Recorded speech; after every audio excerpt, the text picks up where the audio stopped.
Selamat sore Pak Hananto dan teman-teman. Saya Sylvia Carolina Wijaya dengan NIM 010112100057. Saya dari kelompok 9 dan kelompok saya membahas dengan judul topik Minimum Wage Should Be Increased. Dan pada kali ini saya akan membahas argumen 4, yaitu beberapa kebutuhan hidup bisa terpenuhi.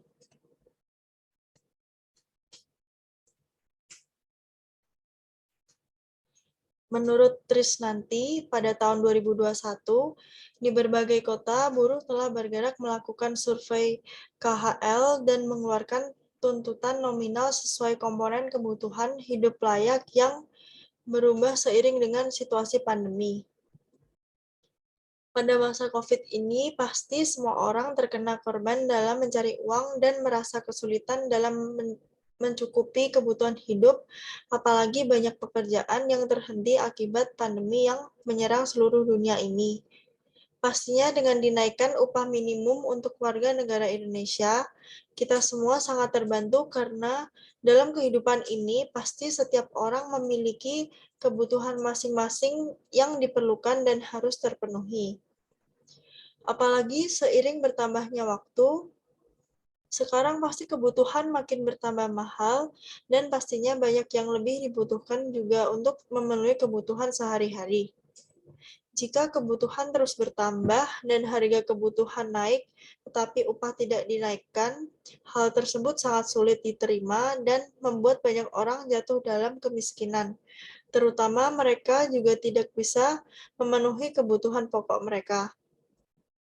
Dengan dinaikannya upah minimum akan sangat membantu dalam memenuhi kebutuhan-kebutuhan hidup masyarakat dan memungkinkan kehidupan dalam keluarga bisa menjadi lebih sejahtera. Maka dari itu, upah minimum menjadi naik bisa memberikan dampak positif juga bagi kehidupan sekarang ini. Para pekerja juga memiliki hak untuk hidup, maka dari itu pemerintah menetapkan kebijakan upah minimum. Dengan adanya kebijakan tersebut, maka para perusahaan tidak bisa semena-mena menetapkan gaji karyawan, apalagi menahan gaji karyawan. Upah minimum yang ditetapkan pemerintah harus diterapkan oleh perusahaan. Beberapa kebutuhan yang harus kita penuhi seperti makan, pakaian, dan tempat tinggal juga harus dipenuhi selalu. Para pekerja juga masih dapat memenuhi kebutuhan sekundernya ketika upah minimum dinaikkan.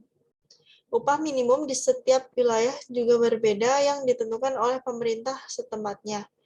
Dengan berbedanya upah minimum, maka bisa kita lihat harga kebutuhan di berbagai wilayah juga berbeda. Seperti contohnya, harga kebutuhan pokok di Jakarta akan lebih mahal daripada di Yogyakarta. Sekian pembahasan argumen 4 dari saya. Terima kasih.